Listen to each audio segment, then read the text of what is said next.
Well, good morning. My name is Steve Koproski, and I came up this morning from Dayton, Ohio, where I serve with the Ministry of Athletes and Actions, the sport ministry of Crew, formerly known as Campus Crusade for Christ. And I've been supported by this church since 2003. And today was the first time I got to meet Tommy. Oh, thank you. First time I got to meet Tommy, I talked with him on the phone, and what a amazing pastor. Great job, search team to find him. I know it's been 3 years now, but this is my first time back since he's been here. And I like everything about him. I just wish he had more enthusiasm. Don't you guys wish he was more enthusiastic? Just totally kidding. Tommy, I love your spirit and your energy, and just the love of Christ comes through you really strong. So glad you're here, brother. So, okay. So before 2003, though, there was I need to tell you a story about a woman named Elizabeth. So, she was a Bowling Green State graduate, so she graduated in 94, where she came to Christ through the ministry of Crew. And then she went on a summer mission trip to New York City this summer of 94. And then after that, she joined staff full-time as a missionary with Crew, with Campus Crusade for Christ. And she's from the Toledo area. She went to Notre Dame Academy, and she thought to herself, how the heck am I going to raise my support? 100% of her salary, benefits, personal ministry expenses she had to raise, from $10 a month person to $100 a month church to $50 a month family. She was raising her support. She didn't know how God was going to do it. It took her over a year, but she found her way to Calvary Bible Chapel, and you all took her in, especially Linda Owens and Joanna Gear, especially Joanna. Joanna had a huge role in our lives, in Elizabeth's life. And so her support was raised, and she went to New York City, where for 3 years she served college students on 3 campuses in New York City. There's 1 million college students in New York City alone, on 100 campuses. And she served on 3 of them and had a great ministry for 3 years. And then God called her to Shanghai, China, where she did the same thing. She went to serve, and you all supported her, college students in China. And the second year of her 3 years in Shanghai, I showed up. So my first 5 years with Athletes in Action Crew was at Ohio State and Central State. So I was working with the Buckeyes, the athletes and coaches, and then I see that Ohio State shirt over there. Go Bucks. Sorry, Tommy. I heard you're a Michigan fan, so yeah, we still love you, and yeah. So anyways, but I came to Shanghai in 2000 to 2002, and Elizabeth and I became friends. We became more than friends, and in May 2003 we were married. And so that's when Calvary Bible Chapel started to support my ministry and my life as our 2 support teams became one. So it was beautiful to come here and meet Joanna and meet many of you. And so thank you for really 29 years of ministry partnership with the Koproski family. Now, some of you may not know, Elizabeth, 5.5 years ago, went home to be with the Lord. Ovarian cancer was the cause. And so we are continuing to grieve with hope. But part of my healing process today is to talk about her. I want to talk about her. I want to remind me and remind you of that beautiful woman named Elizabeth, who today is having a lot better day than we are. I'm telling you, she's having a great day today. So, well, let's go to if you can roll the slides, if those slides are up. Let's go to the next slide. This is my kids. This is our kids. So this was taken just over a year ago on the Brooklyn Bridge, which in 1994, on that summer mission project, Elizabeth spent a half day with the Lord, and she was on the bridge looking at this Manhattan skyline and praying over the city. And on that bridge is where God called her to full-time Christian ministry. And so a year ago, the kids and I visited New York, and I took them on the bridge and reminded them of that story that's really formational for our family. And so Olivia on the far right is a freshman at the University of Louisville, Kentucky, where she's on the rowing team. She's got blisters all over her hands, but she's a varsity rower, athlete there, and she's doing great. And then the boys next to her is Turner, who's our youngest, and he's 3 months older than Quinn. We adopted Quinn. He's 3 months younger than Quinn. We adopted Quinn from China in 2009. And so they're both 16, about to turn 17, and they're juniors in high school. Turner's a soccer star. He plays for his high school team, and Quinn picked up golf this fall, and they're both doing really well. So that's our kids. And so I'll tell you a little bit more about Athletes in Action. So if we go to the next slide, I get to lead with this beautiful group of people. These are regional directors, mostly stationed in Pittsburgh and California, Minnesota, Florida, North Carolina, all over the country. This is our national campus team, and together we shepherd about 300 full-time missionaries and interns around the country that are doing ministry of evangelism and discipleship with college athletes and coaches on about 200 universities, from UCLA to University of North Carolina, Michigan State, SMU, just all over the country. We have staff teams reaching college athletes all over, and this is the team I get to serve with. Next slide. A couple stories. Rutgers, we have a great team at Rutgers University in East Brunswick, New Jersey, and they do this every year. It's just a really clever, wise way to try to reach all the athletes and let all the athletes know about Athletes in Action as a resource for them every year. And they use a pizza eating contest. So this is a pizza eating contest that they had, and they get a representative from all the sports teams, men and women. They have a men's competition and then a women's competition. How fast can one person eat an extra large pizza? And so they bring signs out, and if you close up on those signs, there's one that says, "Eat it, Sophie." And so they're all trying to cheer their teammates on. But there's a DJ's there playing music. It's a really fun night. But it's a way for freshman athletes to hear for the first time about this group called Athletes in Action, and how that you can come on Tuesday night and get connected and hear more about how faith can impact your life and your sport. So next slide. We are really serious about the Great Commission that video just talked about, to make disciples. We don't want to just share the gospel with college athletes around the country and around the world. We want to help them journey from non-believer to believer, from new believer to growing disciple to multiplying disciple for life. We want them to make disciples. And so Everett, the guy on the far left, he's our staff member, 32 years old, and he sent out a prayer letter a couple months back that said, "Congratulations, Everett became a great-grandfather at age 32." And it was kind of makes you think, what the heck's going on? So we looked into it, and the guy next to him is Joe on the golf team, who Everett had been discipling the last few years. Joe started to disciple Noah, another athlete at University of Wisconsin, Green Bay, and then Noah has now begin to disciple Caden. And so there's 4 levels of discipleship happening within the sports athletic department at University of Wisconsin in Green Bay, and we're thrilled with Everett. He's such a sharp, young missionary leader. We're grateful for him. Next slide. One of the things I've been trying to bring to our team, and our team's trying to bring to the country, is just you can't measure everything in ministry, but to not measure anything, I think, maybe misses some opportunities at accountability and focus. And so we've called this our big 3 goals. And so for the ministry year just ended August 31, we have a 12-month ministry year that goes 9/1 to 8/31. And we hit 2 of our 3 goals this past 12 months, so we're really grateful. Yeah, and that is, as you can see, the far left, new multiplying disciples. So for instance, that Noah was one of those, because this past 12 months he began to disciple someone else for the first time. So new multiplying disciples. We also measure ethnic minority multiplying disciples, and then finally new campus launches. So we opened up new campus ministries around the country in 28 locations, and we're thrilled about that. So next slide.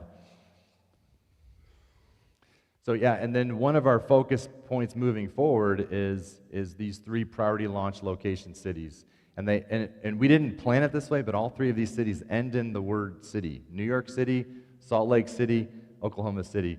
And so this is the group, that bigger team added some other members, and we split up to 3 different locations 2 months ago in end of August. And I was with the group in New York City. And that young couple there, Kelsey and Lee Grander, they, in the front, in the black, they currently live in Chicago, in the city of Chicago. They've been on the Athletes in Action team in Chicago for years. We don't have anyone in New York. And so it just, again, going back to Elizabeth's legacy, there's just something special about this priority launch location where Kelsey and Lee sense from the Lord to move from Chicago to the Bronx. Of all the boroughs, Bronx to them seemed like the best place after research that they could afford to live in New York City. They're going to need to raise 5 times as much support as they have had to raise for Chicago, and they're in the process of doing that. And so hopefully early in 2025, Kelsey and Lee will move to New York City, build a team, and start reaching college athletes in New York City. So we're thrilled about that, as well as Salt Lake and New York City. So thanks for being a part of that. All right, next slide. And then this was a picture, just of some of the athletes that gathered at our Ultimate Training Camp in Fort Collins, Colorado. We had our largest camp ever. That's just a small little subsection of them. But we had over 300 college athletes at our camps this summer, which is really exciting. They come out for a week. The interns come out for actually 10 days, and they actually run the camp and get great ministry training. So next slide. All right, and then one of the campers at the camp in Minnesota on the far left was my daughter. So Olivia, that's her doing the Golgotha run, which ends this 20-hour athletic and agony athletic event. And that's her. She had a great experience. And then the students on the right are all the students from one university near us in Xenia, and that's Central State University, a historically black campus. So we're thrilled about those athletes that had a great experience this summer, and that was in St. Paul, Minnesota. All right, next slide. All right, and this brings us to our passage today. And so if you'll meet me in the book of John, chapter 4, we're going to look at a really famous story that, for those of you who are even a little bit familiar with the Bible, you're going to know this story. But I believe it continues to speak to us today, both in terms of our relationships with God, but also in terms of how God wants to and invites us to be part of his mission. So John chapter 4, it's the famous story of Jesus and the woman at the well, or Jesus and the Samaritan woman. So I will read parts of the story and then make comments along the way. Okay, this he refers to Jesus. So he left Judea and departed again for Galilee, and he had to pass through Samaria. So he came to a town of Samaria called Sychar, near the field that Jacob had given to his son Joseph. Jacob's well was there, so Jesus, wearied as he was from his journey, was sitting beside the well, and it was about the 6th hour. So he had to pass through Samaria. Don't label me a heretic, but on one level, that sentence is not true. And it's not true because most Jews of Jesus' day, when they were going from Judea in the south to Galilee in the north, they didn't go through Samaria. They avoided Samaria at all costs. They would cross the Jordan, make that 70-mile trip even longer by going through another region called Perea that was on the east side of the Jordan River. So then why does it say, and the reason Jews did that was because, as many of you know, Jews hated Samaritans. Jews hated Samaritans. There was a centuries-long bitter enmity between these two people groups. And so why does the text say, why does John write, and he had to pass through Samaria? Two reasons that we know. One, as we're about to meet her, is Jesus wanted to bring his hope, his purpose, his salvation to a woman, a broken, desperate, needy woman. And through her, he wanted to bring the good news to those people in her town, the Samaritans that lived in Sychar. So that's one reason why he had to go through Samaria. Another reason is that Jesus was training his men, that his disciples, these 11 men, 12 minus 1, minus Judas, he was months away from entrusting to them the mission of the church, the future of Christianity. He was building them and training them, and part of training them required him taking them into uncomfortable places. These guys would not have been comfortable going through Samaria.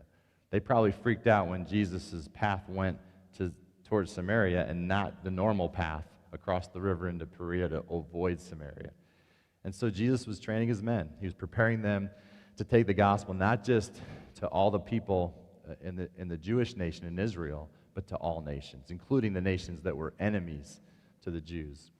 And so, how has God brought you through Samaria in recent months, recent weeks? How has God brought you through Samaria, through uncomfortable places, through difficult circumstances, through where you are in close proximity, whether it's neighbors or coworkers or fellow students, with people that are very different from you, different in their worldview, different in their ethnicity, different in their background, different in their social economic status, different in their worldview, different in their lifestyle. How has God brought you through Samaria, through people that are different than you, that might actually make you feel a little uncomfortable at times? Well, might I suggest that part of why he's doing that is the same with his men, is that one, he wants to bring hope, the hope of the gospel through you to people you're in close proximity to, even those that make you uncomfortable. And two, maybe he's preparing you to be a greater vessel, a more effective vessel, a more winsome, fruitful vessel of the gospel in the years ahead for you. All right, we'll move on. The next passage, verse 7, a woman from Samaria came to draw water. And Jesus said to her, "Give me a drink," for his disciples had gone away into the city to buy food. And the Samaritan woman said to him, "How is it that you, a Jew, ask me for a drink, a woman of Samaria? For Jews have no dealings with Samaritans." And Jesus answered, "If you knew the gift of God and who it is that is saying to you, 'Give me a drink,' you would have asked him, and he would have given you living water." So why do you think Jesus asks this woman for a drink?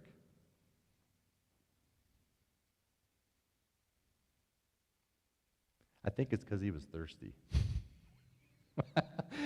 You don't need to go to seminary to figure that one out. It's this long journey, and it's desert, dry, arid land, and it's a 30-mile trek from Jerusalem to Sychar. Jesus is thirsty. It says he's thirsty, right? And he asks her for a drink. And also he asks her because she probably has the equipment to draw from a well and to bring water forth that he might not have, right?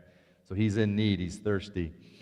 But by Jesus initiating with this woman, by Jesus having this encounter, he is breaking social norms. He's breaking cultural traditions. Jesus is doing something very radical that rabbis, Jewish men, did not talk with women that weren't their wives in public. That was something they never did.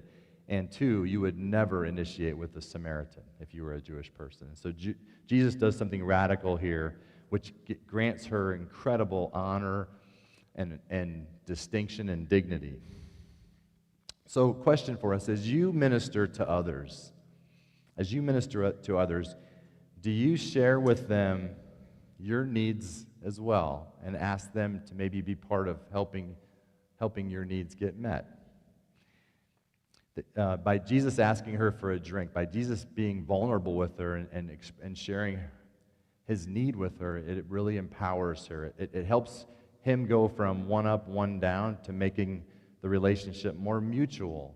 That gives her great dignity. And so my encouragement for me and for you is, let's not be Christians that just have all the answers and that are standing above people and always trying to bring people up to our level.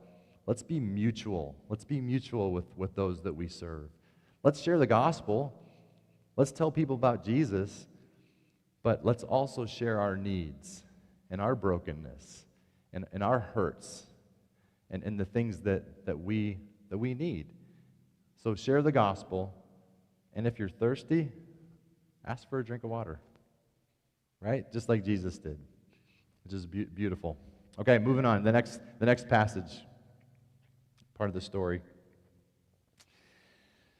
Jesus said to her, "Everyone who drinks of this water will be thirsty again, but whoever drinks of the water that I will give him will never be thirsty again. The water that I will give him will become in him a spring of living water welling up to eternal life." So Jesus teaches us here something I think that most of us all know, is that all of us have thirsty souls. All of us have thirsty hearts. Or as Bruce Springsteen sang, everybody's got a hungry heart. And we all know that thirst can drive us to many different things to try to quench that soul thirst. But there's only one thing that truly satisfies. Tom Brady, the famous quarterback, in 2005 in a famous 60 Minutes interview said this: "Why do I have 3 Super Bowl rings and still think there's something greater out there for me?" I mean, a lot of people would say, "Hey man, this is what it is. I reached my goal, my dream, my life." But I think, God, it's got to be more than this. Tom Brady was articulating his soul thirst, that success in football was not satisfying. So how about you? Where are you taking your soul thirst these days? Where are you taking your soul thirst? Where's your soul thirst leading you to try to quench it? And if it's anything other than the person of Jesus, it's going to be like salt water. You're thirsty, you drink salt water, and what's the net effect on you? It just makes you more thirsty, right? So let's look at how Jesus exposes this woman's failed attempt to quench her soul thirst. Okay. The woman said to him, "Sir, give me this water so that I will not be thirsty or have to come here to draw water." And Jesus said to her, he goes right to her heart. Jesus goes right to her heart. Go call your husband and come here." And the woman answered him, "I have no husband." And Jesus said to her, "You are right in saying you have no husband, for you have had 5 husbands, and the one you now have is not your husband. What you have said is true." The woman said to him, "Sir, I perceive that you are a prophet. Our fathers worshipped on this mountain, but you say that in Jerusalem is the place where people ought to worship." So Jesus goes after her heart. He goes right after her heart because he loves her, because he cares for her. And one thing that I think is powerful here, he does not do this in a shaming way. He is very honest and direct and matter of fact and loving. And he wants to do the same with us today. If we are chasing counterfeit idols, as we are chasing other things to quench our soul thirst, Jesus wants to do the same with us today. He wants to expose that lovingly, kindly, with a smile on his face, and invite us back to his living water. And what's interesting, I think, is when she says her response to him, sharing with her what he knows about her life and her failed attempt to quench her soul thirst. She says, "Sir, I see that you're a prophet." And then I think the next verse, she's actually kind of changing the subject. And sometimes we like to change the subject, right, when things get a little too personal and close. And she throws like a theological question out, right? So, but Jesus is going after her heart. All right, let's go to the next passage as we keep moving through the story. Jesus said to her, "Woman, believe me, the hour is coming when neither on this mountain nor in Jerusalem will you worship the Father. You worship what you do not know. We the Jews, we worship what we know, for salvation is from the Jews. But the hour is coming and is now here when the true worshipers will worship the Father in spirit and truth, for the Father is seeking such people to worship him.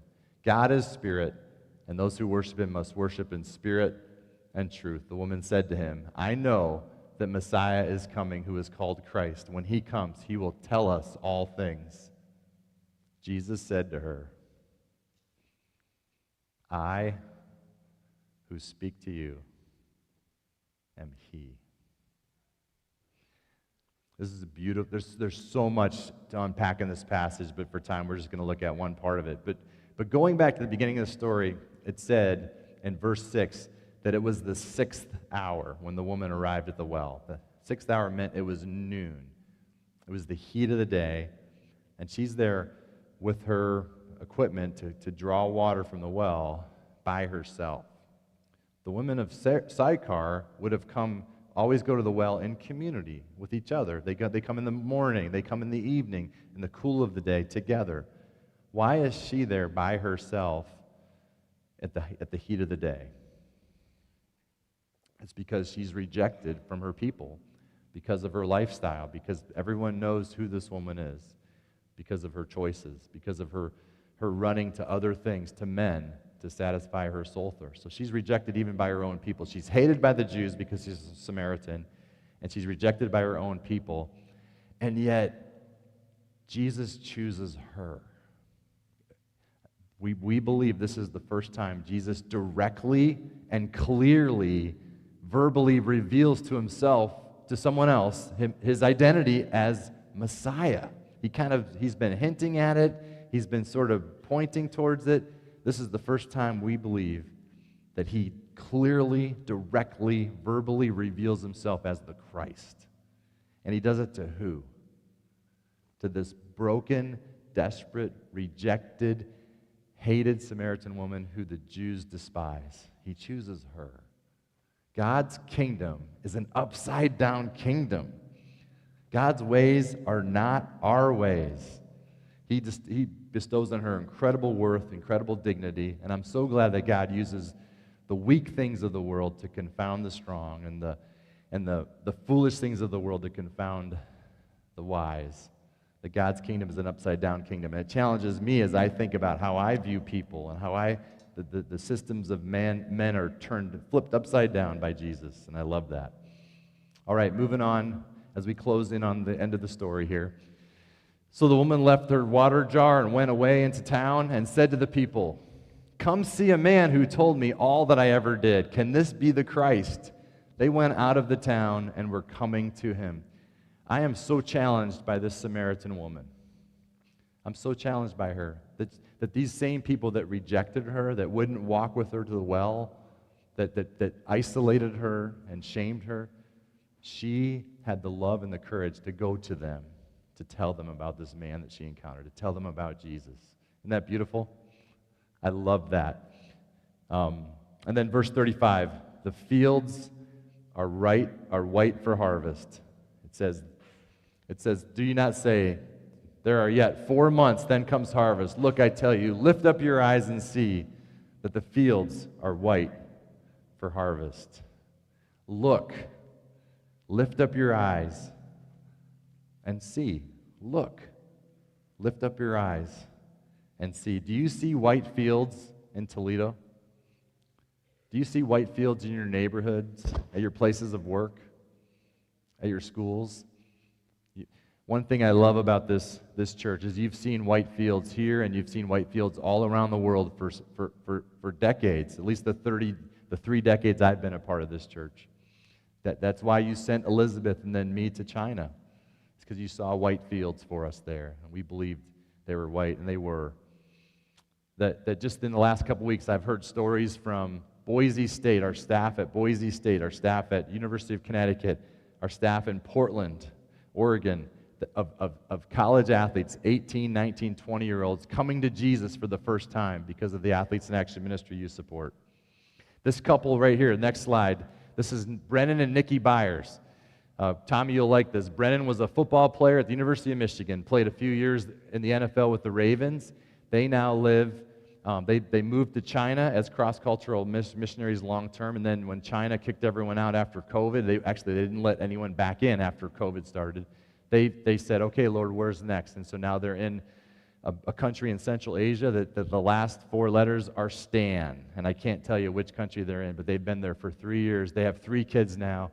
And Brennan and Nikki Byers are making disciples and seeing these people in Central Asia, Muslim background people coming to Christ in huge measure. And there's a lot of great work going on there. And then finally, next slide, we talk about in Athletes in Action that we are trusting God for a Christ follower on every sport, in every team, in every nation. We're believing God for a Christ follower someday on every sport, in every team, in every nation, and that includes the University of Gonzaga women's rowing team. We don't know of anyone there that is a Christ follower yet, and it also includes the women's volleyball team at Bethlehem University in the West Bank, Palestine. That women's volleyball team right there, we don't know of anyone on that team yet who's a Christ follower. And the Chongqing men's professional soccer team in Chongqing, China, a city 2.5 times the size of New York City that half of us here, maybe more, have never heard of. And so those are 3 teams that we're not going to rest and we want you to join us until we have a Christ follower on every sport and every team and every nation. And finally, going back to the passage, the last part of the passage is this. This is how this story ends, with Jesus and the Samaritan woman. So next slide. Is there not a slide after that? I can just, okay, there we go. Great. This is the end of the story here. That many Samaritans from that town believed in him because of the woman's testimony. He told me all that I ever did. So when the Samaritans came to him, they asked him to stay with them, and he stayed there 2 days, and many more believed because of his word. They said to the woman, "It is no longer because of what you said that we believe, for we have heard for ourselves, and we know that this indeed is the Savior of the world." Folks, this woman did not have a seminary degree. This woman did not go through evangelism explosion or attend an alpha class. She didn't have evangelism training. This woman didn't have months and years of the privilege of following Jesus like his disciples did. She wouldn't have hardly any answers to the apologetic questions she would have received in that day. But what did she have? She had a testimony. She had a testimony of how Jesus encountered her life. That's what she had. And that's what you have too. You have a testimony. You have a story that you can share about how Jesus intersected your life.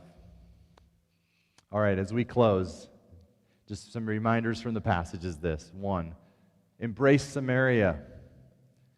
When God takes you near uncomfortable people or through uncomfortable circumstances or situations, embrace Samaria. Know that God has purpose for it, to use you and to grow you.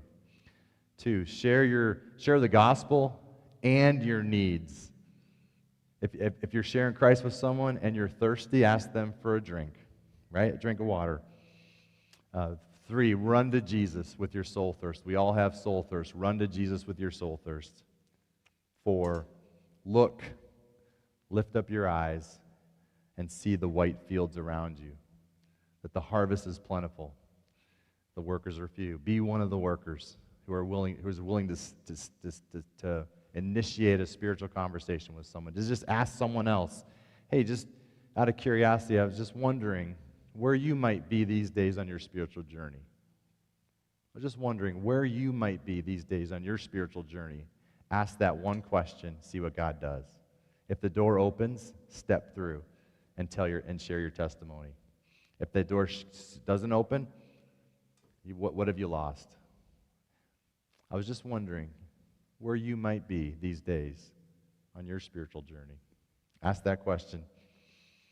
And finally, just once again, thanks. Thanks for partnering with us. Thanks for loving us. Thanks for being a part of what God's doing around the U.S. and around the world. Let me pray.